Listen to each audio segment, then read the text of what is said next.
A prison, a protest, a nation pushed to the brink. The story of Northern Ireland is one of deep division and unresolved history, a 30-year conflict known as the Troubles. It was a struggle shaped by identity, power, and memory, one that scarred streets, families, and generations. More than 3,500 people would die between 1968 and 1998. But within that long, brutal chapter, one year stands apart, a year when everything tightened, sharpened, and finally snapped. That year was 1981. It began quietly, behind reinforced walls and razor wire, in a place designed to silence men and erase causes. The Maze prison, known to many as Long Kesh, stood just outside Belfast, a vast complex of concrete and control. Inside its H-blocks, Republican prisoners were serving sentences for paramilitary activity. But they refused to accept the label the British government imposed on them: criminal. For these men, this was not semantics. It was identity. They believed they were political prisoners, jailed for involvement in a political conflict, not common lawbreakers. Since 1976, the British government had removed special category status, stripping prisoners of the right to wear their own clothes, to refrain from prison labor, and to associate freely. The aim was clear: criminalization. The prisoners resisted. First came the blanket protest, men refusing to wear prison uniforms, wrapped instead in coarse blankets. When that failed, it escalated into the dirty protest, with prisoners refusing to wash or leave their cells, smearing excrement on walls in defiance of forced prison routines. Conditions inside the H-blocks deteriorated into something medieval. But still, the British government did not yield. By 1981, the protest reached its most extreme form. On the 1st of March, Bobby Sands, a 27-year-old IRA prisoner, began a hunger strike. His demand was simple and profound: recognition. Recognition that this was a political conflict, and that those imprisoned were part of it. He and the other prisoners laid out 5 demands: the right not to wear prison uniforms, not to do prison work, to associate with fellow prisoners, to organize their own education and recreation, and to have lost remission restored. The British government, under Prime Minister Margaret Thatcher, refused outright. There would be no concessions, no negotiation, no recognition. As days passed, Sands' body weakened, but the protests spread beyond prison walls. Then something extraordinary happened. While still on hunger strike, Bobby Sands was nominated as a candidate in a Westminster by-election for Fermanagh and South Tyrone. Against all expectations, he won. An imprisoned hunger striker was now a member of Parliament.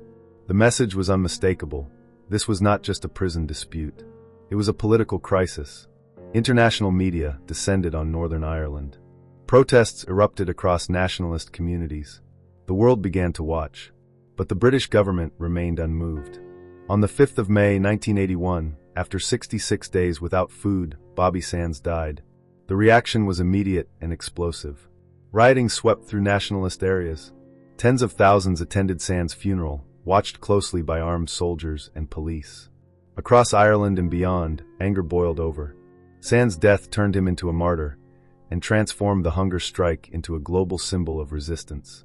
Yet the strike did not end. One by one, other prisoners followed Sands into starvation. Francis Hughes died next, then Raymond McCreish and Patsy O'Hara. Each death deepened the crisis. Each funeral became a mass demonstration of grief and defiance. By summer, Northern Ireland was spiraling. Violence surged on the streets. 1981 would become the deadliest year of the Troubles, with over 120 people killed. The IRA intensified its campaign. Loyalist paramilitaries responded with their own violence. Civilians were caught in the middle as bombs, shootings, and assassinations became almost routine. The hunger strikers were no longer just prisoners, they were catalysts. As the months passed, the toll inside the prison grew heavier. Joe McDonnell, Martin Husson, Kevin Lynch, Kieran Doherty, Thomas McKelwey, and finally Michael Devine all died, their bodies reduced by starvation, their names etched into history. 10 men in total. 10 deaths that shook Ireland to its core. Outside the prison, politics was changing in real time. The election of Bobby Sands revealed something crucial. Republicanism could command votes as well as weapons. Sinn Féin began to rethink its strategy, slowly embracing electoral politics alongside armed struggle. The seeds of future transformation, though invisible at the time, were being planted in the shadow of tragedy. The British government, meanwhile, maintained its public stance of firmness. Thatcher famously declared that crime is crime is crime. Yet quietly, over time, many of the prisoners' demands were introduced in practice, if not in name. Uniforms disappeared. Prison labor became voluntary. Association was eased. But the cost had already been paid in lives. By the end of 1981, Northern Ireland was exhausted, traumatized, and more polarized than ever. The hunger strike had not ended the troubles. In many ways, it intensified them. But it fundamentally altered the course of the conflict. It exposed the limits of repression, the power of sacrifice, and the deep, unresolved questions at the heart of British rule in Northern Ireland. 1981 was not just another year of violence. It was the year when prison cells became battlegrounds. When starving men forced the world to look. When mourning turned into mobilization. And when the conflict reached its most lethal, most symbolic point. A prison. A protest. A nation pushed to the brink. And a year that changed Irish history forever.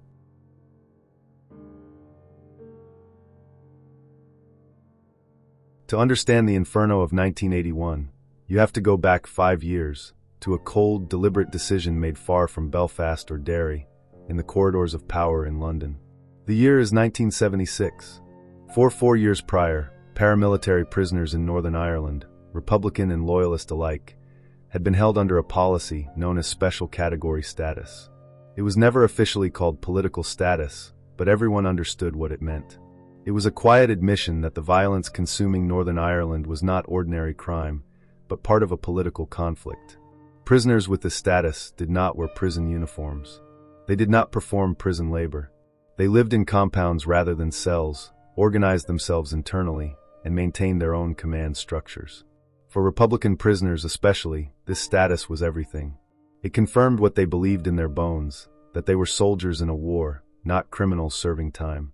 But in London, that interpretation was no longer acceptable. On March 1, 1976, the British government ended special category status. The decision was blunt and uncompromising. From that day forward, anyone convicted of a terrorist-related offense would be treated as an ordinary criminal. No exceptions. No recognition of political motivation. The new doctrine was simple, stark, and absolute. Crime is crime is crime. This shift was not just symbolic, it was strategic. Criminalization was designed to strip the Republican movement of legitimacy, to reframe the conflict as lawlessness rather than resistance. And it coincided with the opening of a new, purpose-built prison on the site of the old Long Kesh internment camp. Officially, it was called Her Majesty's Prison Maze. But history would remember it by its most infamous feature, the H-blocks. The H-blocks were modern, efficient, and ruthless in their design.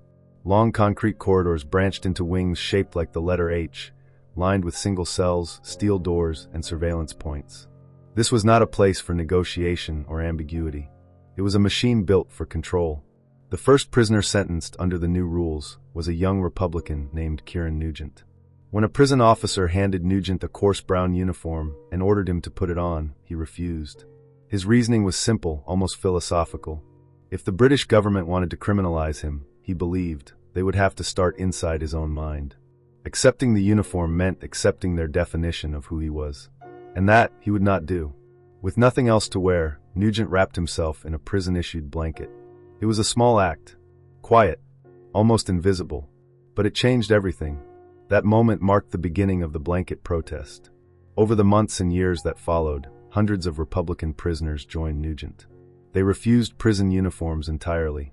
They lived naked in their cells, wrapped only in a single blanket, day and night. No clothes, no dignity, no relief. The British government did not flinch. Prison officers enforced strict routines.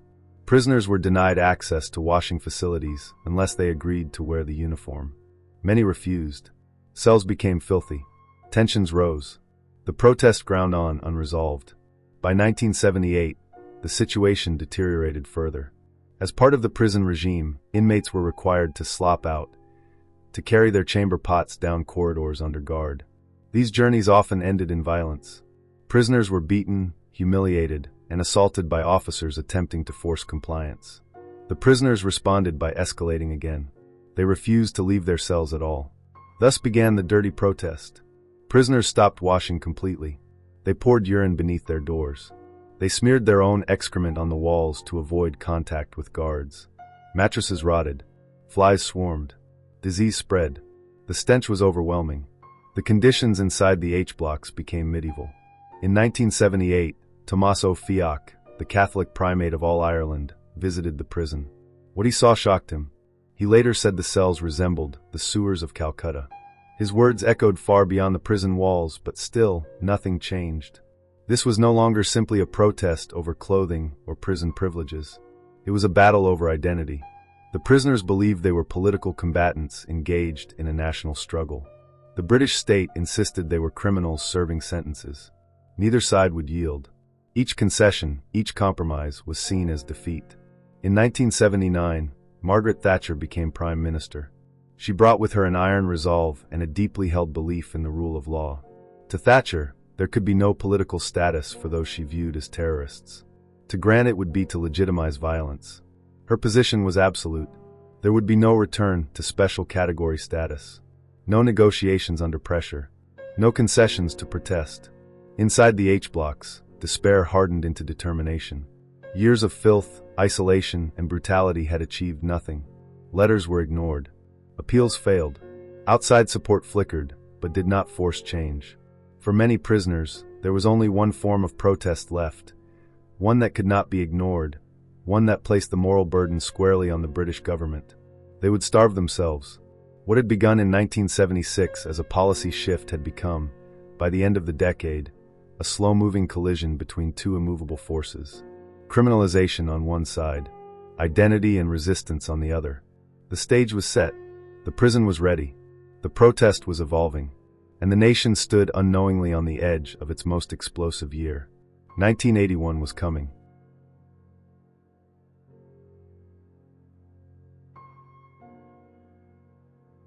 By 1980, the dirty protest had dragged on for nearly 2 years, and it had achieved nothing. The walls were still smeared. The cells were still unlivable. The uniforms still waited untouched. What began as defiance had curdled into exhaustion. Morale inside the H-blocks was shattered. The prisoners were isolated, weakened, and running out of options. They needed something new, something undeniable, something that would force the world to look. The answer came from a long, painful tradition in Irish Republican history, the hunger strike. It was the ultimate weapon of the powerless, a form of protest with no violence, no weapons, and no retreat. A hunger strike turns the body itself into a battlefield. It places the moral burden not on the protester, but on the authority watching them die. The decision was not taken lightly. On October 27, 1980, 7 Republican prisoners began refusing food inside the Maze prison. They were led by Brendan "the Dark" Hughes, a veteran IRA figure and a respected leader among the inmates. Within days, the protests spread beyond the H-blocks. 3 women prisoners joined the strike in Armagh jail, ensuring the protest echoed across the prison system. From the beginning, the stakes were clear. As days turned into weeks, the physical toll became impossible to ignore. Weight dropped rapidly, vision blurred, muscles wasted, pain became constant. Outside the prison walls, families waited, watched, and feared. International attention slowly gathered. But in London, the response did not change. Margaret Thatcher's government remained unmoved. Ministers repeated the same message. There would be no political status. Any concession that looked like recognition would undermine the entire policy of criminalization. To yield now, they believed, would be to surrender authority. For 53 days, the hunger strike continued. Then, in December 1980, everything collapsed into confusion. One of the hunger strikers, Sean McKenna, slipped into a critical condition. He was close to death. At the same time, the Republican leadership believed a breakthrough had finally occurred. A document arrived from the British authorities that appeared to signal movement, vague, carefully worded, but seemingly offering a path toward most of the prisoners' demands. It was enough to create hope. Brendan Hughes faced an impossible decision. If the strike continued, McKenna would die. If it ended, there was a chance, however uncertain, that conditions would improve. Acting to save McKenna's life, Hughes called off the hunger strike. The prisoners waited. Nothing changed. When the new arrangements were tested, the truth became brutally clear. The uniforms remained mandatory. Prison labor continued. Association was restricted. The British government denied ever making firm promises. The prisoners felt betrayed. They believed they had been deliberately misled, stalled until the protest collapsed, then abandoned. Trust was destroyed. Any remaining belief in negotiation evaporated overnight. Among those watching closely was Bobby Sands. During the first hunger strike, Sands had served as the IRA's officer commanding inside the prison. He had seen the damage caused by confusion, by mixed signals, by reliance on outside intermediaries. He was determined that it would never happen again. The push for a second hunger strike did not come from IRA leadership on the outside. In fact, many were deeply hesitant. The failure of 1980 had shown how dangerous and unpredictable the tactic could be. Another strike risked catastrophic loss of life with no guarantee of success. This time, the demand came from inside the prison. The prisoners themselves insisted on it. But the strategy would be different. There would be no mass start, no single moment when everyone refused food together. Instead, prisoners would join the strike one by one, at staggered intervals. This would stretch the protest across months rather than weeks, ensuring a constant crisis rather than a single flashpoint. It would maximize pressure, it would prevent confusion, and it would make retreat almost impossible. Bobby Sands volunteered to go first. The date chosen was heavy with symbolism. March 1st, 1981. Exactly 5 years to the day since special category status had been abolished. On that morning, Sands refused food. The second hunger strike had begun. This time, the prisoners reissued their demands with clarity and precision. There would be no ambiguity, no half measures. They became known simply as the 5 demands. The right not to wear a prison uniform. The right not to do prison work. The right of free association with other prisoners. The right to organize their own education and recreation, and to receive normal visits, letters, and parcels. The full restoration of remission lost during the protest. They were not asking for freedom. They were not asking for early release. They were asking for recognition. Recognition that this was a political conflict. Recognition that they were not ordinary criminals. Recognition that identity could not be erased by uniform or regulation. As the days passed, Sands' health deteriorated steadily. He lost weight. His voice weakened. But his resolve hardened. Each week, another prisoner prepared to follow him. The mechanism was now in motion. Inside the H blocks, a grim certainty settled over everyone. Guards knew what was happening. Doctors knew. Families knew. The prisoners knew most of all. This time, there would be no confusion, no sudden compromise, no calling it off at the last minute. There would be deaths. The hunger strike was no longer just a protest. It was a countdown. Outside the prison walls, few yet understood what was coming. But inside, among the concrete corridors and sealed cells, the decision had already been made. The line had been crossed. The body had become the weapon. And history was about to be written in days without food. 1981 had begun.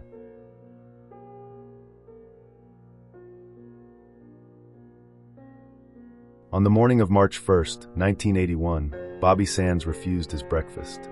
It was a quiet act, almost mundane in appearance, carried out in a narrow prison cell deep inside the H blocks of the Maze prison. There were no speeches, no crowds, no cameras. Just a tray of food pushed through a slot and left untouched.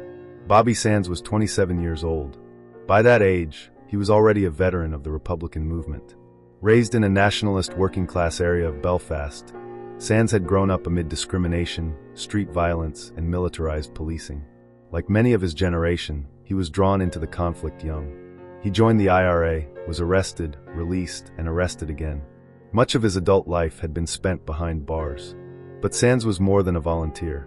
He was a writer, a poet, a man deeply conscious of history and symbolism. He understood that this protest would not just be endured, it would be witnessed. Now, on the 5th anniversary of the abolition of special category status, he was beginning what he believed would be his final act of resistance. In a statement smuggled out of the prison, Sands laid out the prisoner's position with calm clarity. We have asserted that we are political prisoners, and everything about our country, our arrests, interrogations, trials, and prison conditions show that we are politically motivated, not for selfish reasons. These were not the words of a man seeking death. They were the words of someone seeking meaning. The British government's response was immediate and absolute. Humphrey Atkins, the Secretary of State for Northern Ireland, announced there would be no concessions. The policy of criminalization would stand firm. There would be no negotiations under pressure. No return to political status. Prime Minister Margaret Thatcher reinforced the message personally. To her, the hunger strikers were convicted criminals attempting to coerce the state. To yield would be to legitimize terrorism. She rejected the idea that the protest carried moral weight. As far as the government was concerned, the matter was simple. The prisoners had chosen to refuse food. The state would not intervene. The consequences were theirs alone. Crucially, the government also made clear it would not force-feed prisoners who refused medical treatment. This was framed as respect for personal choice, but it carried a stark implication. If Bobby Sands starved to death, the British state would allow it. Inside the prison, Sands began to weaken almost immediately. Hunger strikes are not slow declines at first. They are sharp shocks to the body. Hunger pangs, dizziness, headaches, nausea. The body burns through reserves, then begins consuming itself. Sands understood this intimately. Secretly, he began to document his experience. Using scraps of toilet paper and a pen refill hidden inside his body, he kept a diary, writing in tiny, cramped script. The entries are raw and unsettling, a daily record of pain, faith, doubt, and resolve. At one point he wrote, "I am standing on the threshold of another trembling world. May God have mercy on my soul." These were not words meant for propaganda. They were confessions. As days passed, Sands' weight dropped. His sleep became fractured. His energy drained away. But outside the prison walls, the protest was beginning to take on a life of its own. Support networks mobilized rapidly. The anti-H-block/anti-internment committee organized marches, rallies, and vigils across nationalist areas. Murals appeared. Posters went up. Sands' face, thin, intense, unmistakable, began to appear on walls across Northern Ireland. International media started to take notice. Then, just 2 weeks into the strike, the strategy of staggered participation came into play. On March 15th, Francis Hughes began his hunger strike. Hughes was not a symbolic choice. He was a highly regarded IRA volunteer, respected inside the prison for his toughness and discipline. His decision sent a clear message. This protest would not end with one death. A week later, Raymond McCreish and Patsy O'Hara also refused food. The rhythm was deliberate, calculated, relentless. As one striker weakened, another joined. The story never left the headlines. There was always a new name, a new face, a new countdown. Inside the H-blocks, tension thickened. Prison officers watched the men waste away. Doctors recorded the decline. Chaplains visited. Everyone understood where this was heading, even if no one said it aloud. By late March, Bobby Sands' condition had deteriorated sharply. He struggled to stand. His voice faded to a whisper. His eyesight blurred. Yet mentally, he remained fiercely focused. Visitors described him as calm, even serene, though clearly suffering. And then, without warning, fate intervened. A political earthquake was about to strike. In the rural constituency of Fermanagh in South Tyrone, the sitting MP died suddenly, triggering a by-election. Almost immediately, Sands' name was put forward as a candidate. The idea seemed absurd at first. A dying prisoner, on hunger strike, running for the British Parliament. But to many, the symbolism was irresistible. If Bobby Sands won, it would shatter the British government's central claim that the hunger strikers were isolated criminals with no public mandate.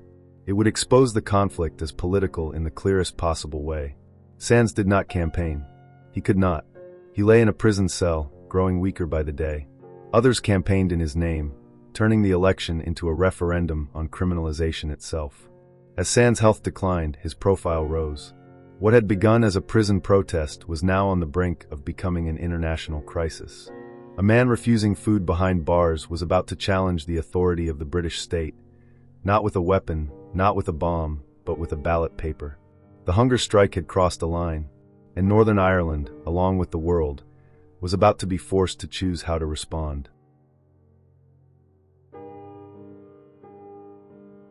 Just days after the hunger strike began, fate intervened in a way no one could have planned. Frank Maguire, the independent nationalist member of parliament for Fermanagh and South Tyrone, died suddenly. His death triggered a by-election, an ordinary parliamentary procedure that, in the context of 1981 Northern Ireland, became anything but ordinary. Inside Republican circles, an idea began to take shape.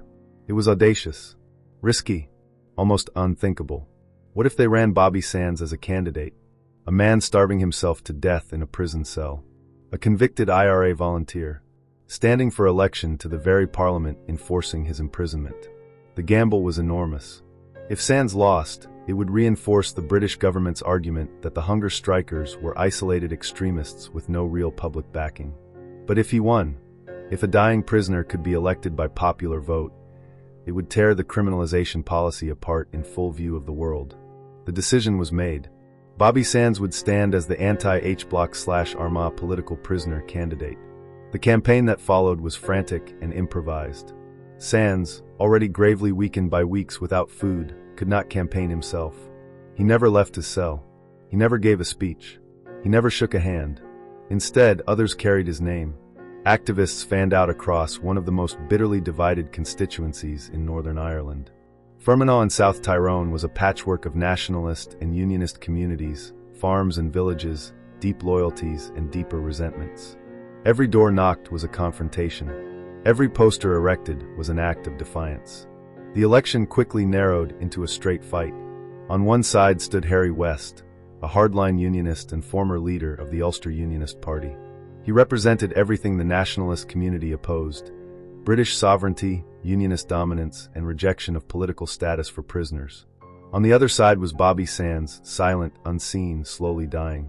The contest became something far larger than a by-election. It became a referendum on the hunger strike itself. A vote was no longer just a vote. It was a statement, for Sands or against him, for criminalization or against it, for the British government's narrative or its rejection. Unionist leaders urged their supporters to turn out in force, warning that a Sands victory would legitimize terrorism. Nationalists, many of whom had never voted before, were mobilized by the sheer gravity of the moment. As Sands' health deteriorated, the campaign intensified. Posters bearing his gaunt face appeared everywhere. Murals were painted overnight. Rallies drew thousands. The slogan was simple and devastating: vote for Bobby Sands. On April 9, 1981, the people of Fermanagh in South Tyrone went to the polls. The turnout was extraordinary, 86.9%. Almost every eligible voter cast a ballot. It was one of the highest turnouts ever recorded in a British parliamentary election. As the votes were counted, tension hung thick in the air. Supporters on both sides crowded into halls and count centers, listening for every update, calculating margins, whispering rumors. Outside, police lines braced for trouble no matter the result. Then, finally, the returning officer stepped forward to announce the figures. His voice faltered as he read them out. West, Harry, Unionist, 29,046. Sands, Bobby, anti-H Block/Armagh political prisoner, 30,492. There was a moment of stunned silence. Then the reality landed. Bobby Sands had won. A convicted IRA prisoner. A man on hunger strike. Now a member of the British Parliament. The shockwaves were immediate and global. In nationalist areas, celebrations erupted. Crowds poured into the streets, chanting Sands' name, waving tricolors, lighting fires. In many places, joy quickly spilled into riots as security forces moved in. The air crackled with emotion, pride, defiance, rage, hope. For Republicans, it was an astonishing victory. Proof that their struggle resonated far beyond prison walls. Proof that the hunger strike was not an isolated protest, but a movement with genuine popular support. For Unionists, it was a moment of deep shock and anger. The idea that a man they viewed as a terrorist could be elected to Westminster was almost unbearable. It felt like a betrayal of the system itself. In London, the reaction was one of disbelief and embarrassment. The British government's central argument had been demolished. For years, they had insisted the hunger strikers were criminals with no mandate, no constituency, no legitimacy. Now one of them had been elected, openly democratically, by tens of thousands of voters. The claim that crime is crime rang hollow in the face of a ballot box. International media seized on the story. Headlines around the world carried the same image. A young man wasting away in a prison cell. Now officially in MP governments, churches, and human rights groups issued statements. Pressure mounted daily. The response from Westminster was swift and defensive. Within weeks, the British government rushed through new legislation banning prisoners, serving sentences of more than 1 year from standing for Parliament. It was an attempt to close the door Sands had forced open, to ensure such a humiliation could never happen again. But it was too late. The damage had already been done. Bobby Sands would never take his seat in the House of Commons. By the time the result was announced, he was too weak to fully hear or comprehend it. He remained in his cell, his body failing, his protest continuing. Yet his election had already transformed the conflict. It showed that republicanism had a powerful political path, an alternative to armed struggle that could command votes as well as loyalty. It planted the seeds of a strategy that would later reshape Irish politics entirely, and it placed unbearable pressure on Margaret Thatcher. A man she dismissed as a criminal was now a democratically elected representative. Each day he refused food, the contradiction deepened. Each day he lived, the crisis intensified. The hunger strike was no longer just a prison protest. It was a political earthquake, a moral challenge, a global spectacle. The world was watching now, and Bobby Sands, MP for Fermanagh in South Tyrone, was running out of time.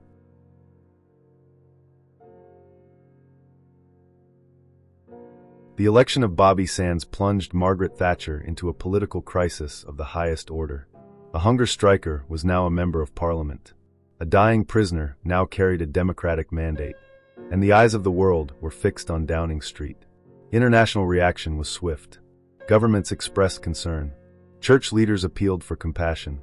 Human rights organizations warned of catastrophic consequences. Even some of Britain's closest allies quietly urged flexibility. Many believed that Sands' election had changed everything, that Thatcher would now be forced to compromise. They were wrong. Margaret Thatcher had built her entire political identity on resolve. She was the Iron Lady, a leader who prided herself on never yielding to pressure, whether from trade unions, foreign powers, or internal dissent. To back down now, under the glare of international attention, would not simply be a policy shift. In her mind, it would be surrender. She did not see a human rights protest. She did not see a moral appeal. She saw a challenge to the authority of the state. To Thatcher, the hunger strike was not an act of conscience, but a calculated political weapon. She famously dismissed it as the IRA's last card, a propaganda strategy designed to win sympathy and legitimacy after years of violence. Her response was cold, deliberate, and absolute. Standing before Parliament and the press, she restated the government's position without ambiguity. We are not prepared to consider special category status for certain groups of people serving sentences for crime. Crime is crime is crime. It is not political. It was more than rhetoric. It was a worldview. Thatcher framed the issue in stark moral terms. There was, she insisted, no such thing as political murder, only criminal acts that destroyed innocent lives. To concede political status would be to reward violence, to tell future gunmen and bombers that death could be leveraged into recognition. In her calculation, that risk outweighed everything else. Behind the scenes, officials scrambled. Diplomatic cables warned of reputational damage. Civil servants explored possible wording that might ease tensions without appearing to concede ground. Quiet channels of communication were opened with intermediaries close to the Republican movement. But one constant remained. Margaret Thatcher herself would not move. Secret government documents released years later would reveal that while discussions occurred at lower levels, the Prime Minister was immovable. She believed any concession, even cosmetic, would be interpreted as victory by the IRA and would only fuel further violence. Better, in her mind, to endure condemnation than to weaken the authority of the state. This stance created an absolute deadlock. On one side were prisoners who had reduced their demands to something brutally simple: recognition or death. They had exhausted every other form of protest. They had accepted, calmly, deliberately, that this path might kill them. On the other side stood a prime minister who believed that yielding would unleash greater bloodshed in the long run. To her, allowing men to die was tragic, but permitting the state to be coerced was unforgivable. There was no room left for compromise. As April turned into May, Bobby Sands' condition deteriorated rapidly. He had lost vast amounts of weight. His organs were failing. He drifted in and out of consciousness. Doctors warned his family that death was imminent. Each day became a global media event. Television news carried nightly updates from outside the Maze prison. Reporters recited the number of days Sands had gone without food. Newspapers printed photographs of his hollowed face alongside images of riots, funerals, and protests. In nationalist areas, anger simmered close to boiling point. Riots erupted almost nightly. Young people clashed with police and soldiers. Funerals became demonstrations. Sands' image was everywhere, on walls, on banners, on badges pinned to coats. Across the border in the Republic of Ireland, public outrage intensified. In Europe and the United States, protests were held outside British embassies. The Vatican issued statements expressing concern. The pressure on Thatcher mounted relentlessly. But the Iron Lady did not bend. To intervene now, she believed, would make Sand's death or survival a bargaining chip in future conflicts.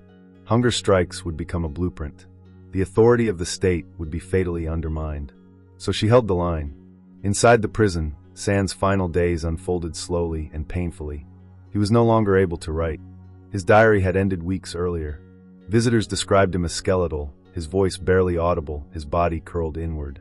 Yet he refused medical intervention, refused food, refused to retreat. On May 5, 1981, after 66 days without eating, Bobby Sands died. He was 27 years old. The news detonated across Northern Ireland. Riots erupted instantly. Streets burned. Security forces flooded nationalist areas.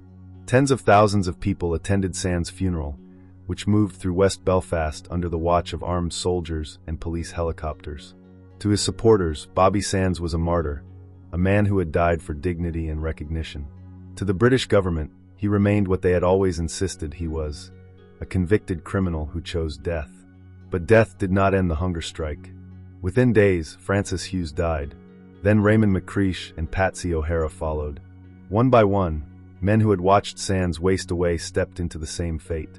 Each death deepened the crisis. Each funeral hardened positions. Each coffin narrowed the space for reconciliation. Margaret Thatcher would later say she felt no remorse. She believed history would judge her decision as necessary. To her, the state had survived its test. But for Northern Ireland, the cost was devastating. The collision that had been set in motion years earlier, criminalization versus identity, authority versus sacrifice, had reached its inevitable conclusion. 10 men would die before the hunger strike ended. 1981 would become the deadliest year of the Troubles. And the legacy of Bobby Sands, writer, prisoner, hunger striker, member of parliament, would echo far beyond his prison cell. Two immovable forces had met. Neither had yielded, and the ground between them was scorched.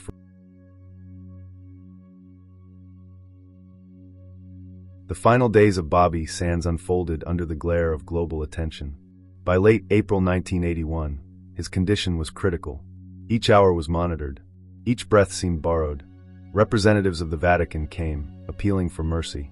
Delegates linked to the European Commission on Human Rights visited, urging compromise. Messages arrived from around the world, politicians, clergy, activists, all pleading for a solution that might save a life. None came. Margaret Thatcher's government would not bend. No wording could be found that did not look like concession. No formula could satisfy both authority and humanity. And so the days passed, measured not in hours, but in the slow collapse of a young man's body. On May 5, 1981, after 66 agonizing days without food, Bobby Sands died. He was 27 years old, a writer, a prisoner, a hunger striker, and a sitting member of parliament. His death detonated across Northern Ireland. Within minutes of the announcement, riots erupted in Belfast and Derry. Streets filled with smoke and anger. Barricades went up. Petrol bombs were thrown. Police and soldiers surged into nationalist areas as the night dissolved into chaos. 2 days later, West Belfast witnessed a moment that stunned the world. An estimated 100,000 people lined the streets for Bobby Sands' funeral. It was a vast, silent procession, men, women, children, old and young, stretching for miles. There were no chants, no shouting, just the sound of footsteps and the weight of collective grief. It was one of the largest funerals in Irish history, and it was an unmistakable act of defiance. Margaret Thatcher's response was immediate and chilling. She expressed no sympathy, no regret. She stated plainly that Sands was a convicted criminal who had taken his own life. The implication was clear. The responsibility lay solely with him. For many in Northern Ireland, the words landed like a slap. Any remaining hope of compromise vanished. Anger hardened into fury. The violence intensified almost overnight. And still, the hunger strike continued. The staggered strategy now revealed its full, lethal design. As one man was buried, another approached death. The cycle repeated with grim precision: deterioration, death, funeral, riot. On May 12th, Francis Hughes died after 59 days on hunger strike. Known for his toughness and physical strength, Hughes' death shattered any illusion that resilience could save the strikers. 9 days later, on May 21st, Raymond McCreish and Patsy O'Hara died on the same day, both after 61 days without food. Northern Ireland was now a tinderbox. Night after night, the streets became battlegrounds. Rioting was constant. Security forces responded with force, using plastic bullets as riot control. They proved deadly. Several civilians were killed, including children, deepening the sense that the conflict had slipped completely out of control. Funerals became flashpoints. Mourners clashed with police. Helicopters hovered overhead. Coffins passed beneath watchtowers and gun barrels. In June, the hunger strike spilled once again into the political arena. In the Republic of Ireland, a general election was held. One of the candidates was Ciarán Doherty, a hunger striker imprisoned in the maze. Despite being critically ill, Doherty was elected to Dáil Éireann, the Irish Parliament. It was another stunning propaganda victory for the Republican movement. A dying prisoner, now a legislator. But politics could not halt biology. The deaths continued. On July 8th, Joe McDonnell died after 61 days. 5 days later, on July 13th, Martin Husson died after 46 days. Husson's shorter strike was due to complications that caused severe vomiting, accelerating his decline. His death exposed the unpredictable brutality of starvation. On August 1st, Kevin Lynch died after 71 days. The very next day, August 2nd, Ciarán Doherty TD died after 73 days on hunger strike, the longest of any of the strikers. An elected representative of the Irish people died in a prison cell, watched by the world. On August 8th, Thomas McKelvey died after 62 days. Finally, on August 20th, Michael Devine died after 60 days. He was the 10th and last man to die. 10 funerals, 10 coffins, 10 lives reduced to symbols of a conflict that refused to yield. By late summer, the hunger strike was beginning to falter. Not because the British government had moved, it had not conceded an inch, but because the families of the remaining strikers faced an unbearable reality. They were being asked to watch their sons die, one by one, for a goal that now seemed unreachable. The decision passed from politics into living rooms. On July 31st, Paddy Quinn fell into a coma. His mother authorized medical intervention to save his life. It was a devastating choice, one that tore through families and communities alike. More families followed. Each intervention broke the strike a little further. Each act of love weakened the collective protest, but saved a life. Inside the H-blocks, the prisoners understood what was happening. There was no anger toward the families, only exhaustion, grief, and acceptance. On October 3, 1981, after 217 days, the prisoners officially announced the end of the hunger strike. It was over. 10 men were dead, dozens more permanently damaged. And the central demand, the restoration of political status, had not been formally granted. Yet history would show the story did not end there. In the months that followed, many of the prisoners' demands were quietly introduced in practice. Prison uniforms faded away. Work became voluntary. Conditions changed, not by declaration, but by drift. And outside the prison walls, something fundamental had shifted. The hunger strike transformed Irish republicanism. It revealed the power of electoral politics. It reshaped Sinn Féin's strategy. It radicalized a generation and hardened divisions that would take decades to heal. 1981 became the deadliest year of the Troubles. A year defined by starvation, funerals, riots, and unyielding resolve. 10 men died to force the world to look, and Northern Ireland, scarred, polarized, and grieving, would never be the same again.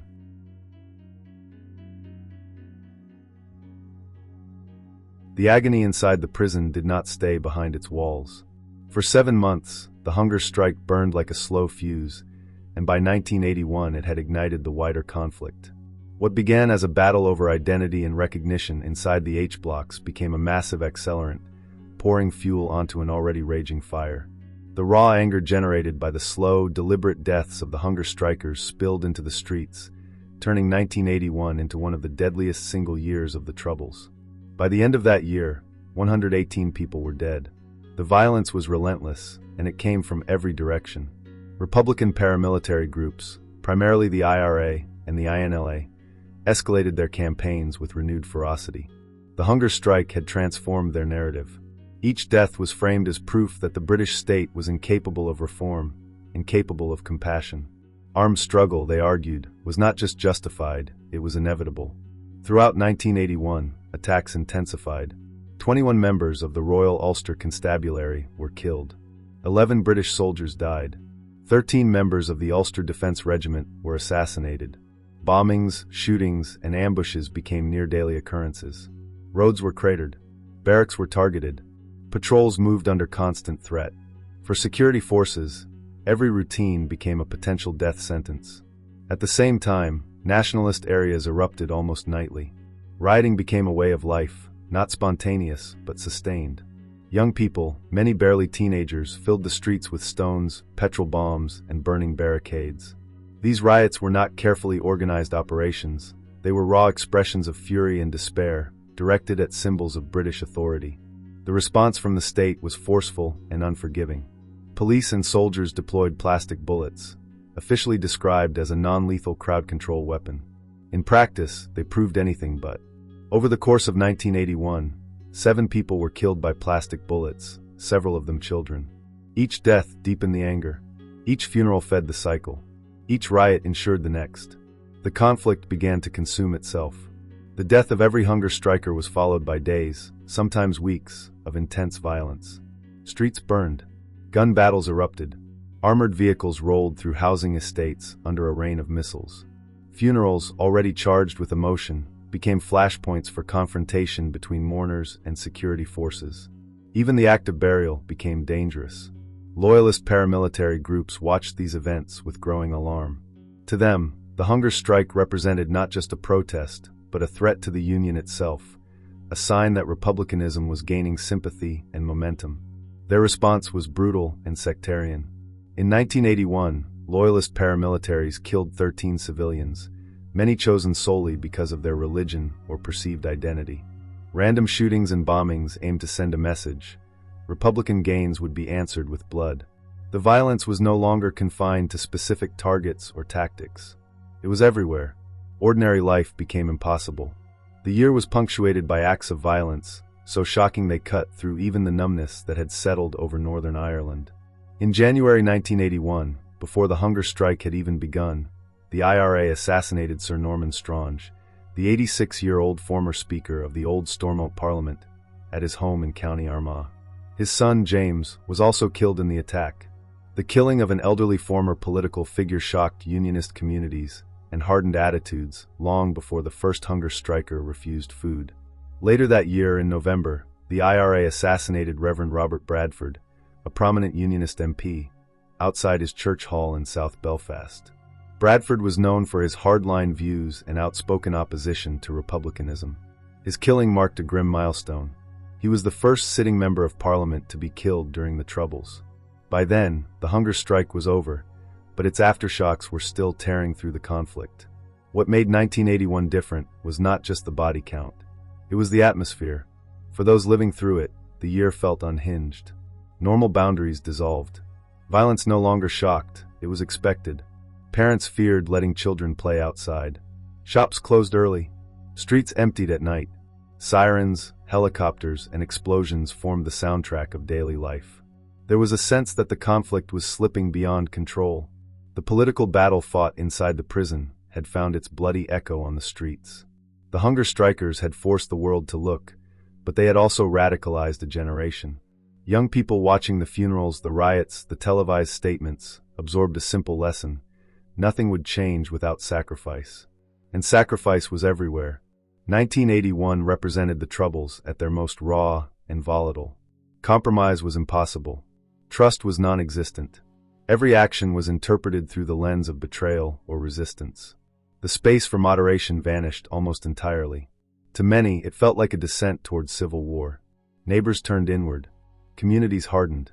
Fear and anger fed each other endlessly. The hunger strike had not just exposed the conflict, it had intensified it, stripping away any illusion of restraint. When the year finally ended, Northern Ireland was exhausted, traumatized, and more polarized than ever. 1981 was not merely another chapter in the Troubles. It was a year when grief turned to rage, when protest turned to bloodshed, and when the conflict revealed its most unforgiving face.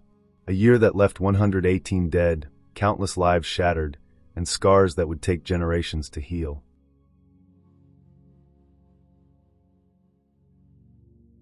The hunger strike did not end in triumph or surrender. It did not conclude with a declaration, a handshake, or a clear line between victory and defeat. Instead, it fizzled out in a climate of exhaustion, grief, and bitter controversy, its momentum slowly drained by death, despair, and an unmovable state. By early August 1981, after 8 men had died, one truth had become impossible to deny: Margaret Thatcher's government was not going to yield. No matter how many coffins passed through West Belfast, no matter how intense the international pressure became, no matter how unbearable the moral cost appeared, the breaking point did not come from the prisoners' leadership, or from Sinn Féin, or from London. It came from families, mothers and fathers who had watched their sons waste away on television screens and through prison glass. Families who had supported the strike out of belief, loyalty, and love, but who now faced an unthinkable reality. They were being asked to allow their children to die for a goal that seemed further away with each passing week. One by one, families began to intervene. When a hunger striker slipped into a coma, relatives were legally empowered to authorize medical treatment. Each decision was agonizing. Each intervention carried a sense of guilt, relief, and heartbreak all at once. But once the first line was crossed, others followed. The collective discipline that had sustained the strike for months began to fracture, not through betrayal, but through love. Finally, on October 3, 1981, the 6 remaining hunger strikers officially ended their fast. In a statement, the prisoners acknowledged what had become painfully clear: the British government would not give in, and they could no longer ask families to sacrifice more lives. After 217 days, the hunger strike was over. 10 men were dead. In the immediate aftermath, the result was widely framed as a victory for Margaret Thatcher. She had held firm. The state had not been coerced. Criminalization, she claimed, had survived its ultimate test. But the story of the hunger strike has never rested easily. It is haunted by the ghost of a missed opportunity.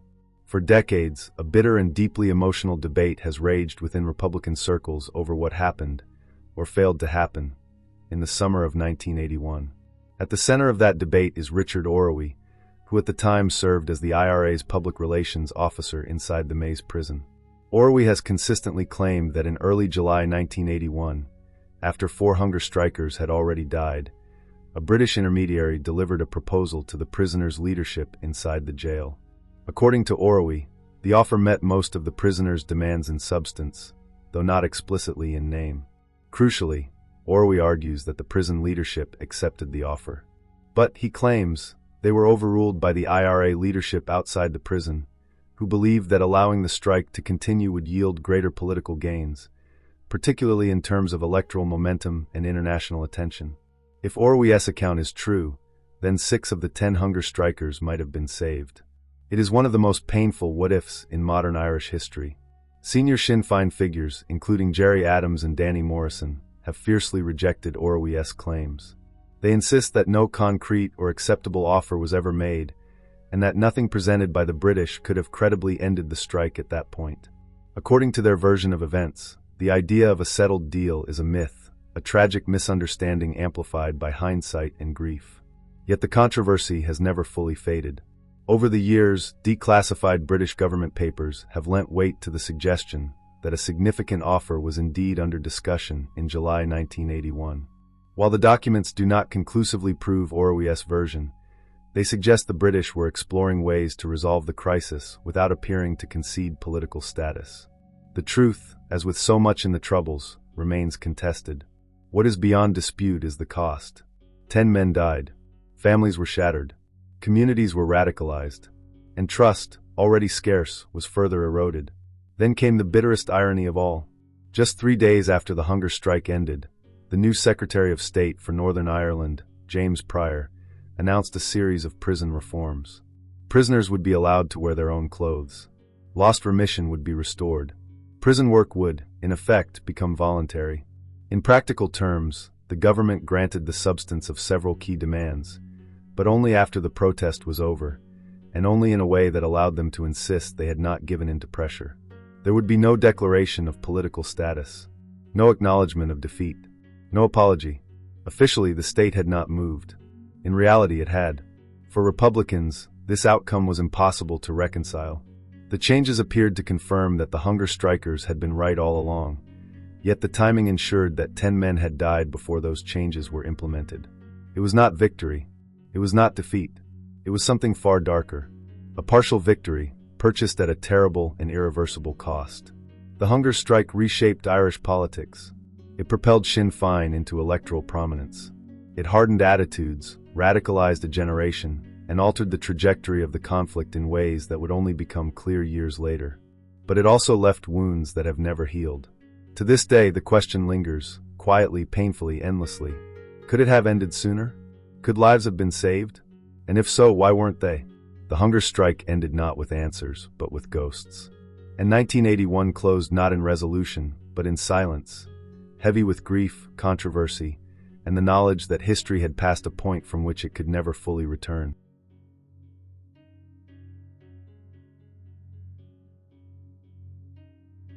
While the hunger strike failed to achieve its stated objective, its consequences were anything but small. In cold strategic terms, it was a failure. Political status was not restored, and the British government did not publicly concede. Yet in a far deeper sense, the hunger strike became one of the most transformative moments in modern Irish politics. What was lost in the prison cells was more than compensated for in the political arena. Its most lasting legacy was the birth of a new Republican strategy, one that reshaped the conflict itself. That shift was captured with brutal clarity by Danny Morrison, a senior Sinn Féin figure, at the party's Ard Phase in October 1981. Addressing delegates still raw from months of funerals and violence, Morrison posed a question that would echo for decades. Who here really believes we can win the war through the ballot box?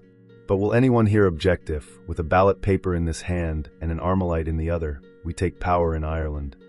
The phrase, the Armalite and the ballot box, became shorthand for a new dual approach. Armed struggle would continue, but it would now be matched and increasingly supplemented by electoral politics. The election of Bobby Sands to Westminster and Kieran Doherty to the Dáil had been a political shockwave. It revealed something Republicans had not fully grasped before 1981. There existed a vast, disciplined, and emotionally mobilized nationalist electorate willing to vote for hunger strikers, and by extension for Sinn Féin. Before 1981, Sinn Féin was a marginal force, largely dismissed as the political wing of a guerrilla movement.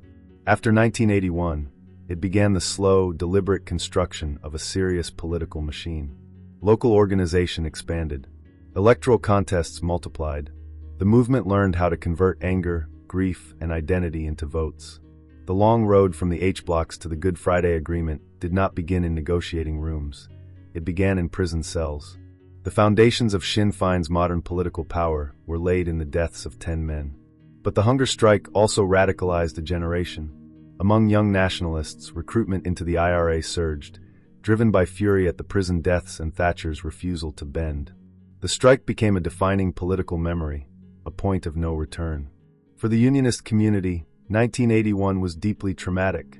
The vast nationalist mobilization around the hunger strikers appeared to confirm their darkest fears, that large sections of the Catholic population actively supported the IRA.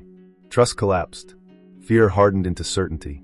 The divide between the two communities widened, ensuring the conflict would continue for another 15 years.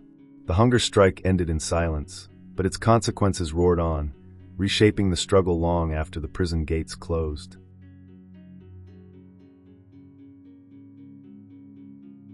"1981 was a year of fire and blood, a crucible that forged the modern Republican movement. What began as a prison protest over clothes and dignity spiraled into an international crisis that consumed Northern Ireland and reverberated across the world. 10 men died slow, public deaths. Streets burned. Politics was reshaped, and a society already fractured was pushed to its absolute limits. The hunger strike was never just about prison conditions. It became a test of will, between prisoners prepared to die, a government determined not to yield, and communities forced to watch the consequences unfold in real time. It was a year when the human body became a battlefield, when starvation replaced bullets, and when silence inside a prison cell echoed louder than any explosion.